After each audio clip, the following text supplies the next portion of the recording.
পরামর্শ করে দিচ্ছেন শিক্ষার জন্য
যে সমস্ত অভিভাবক রয়েছে আমি আপনাদের দৃষ্টি আকর্ষণ করছি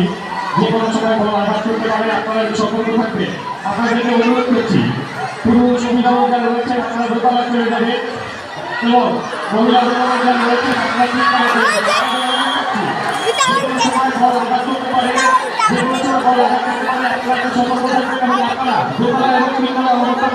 আপনাদেরকে অনুরোধ করছি।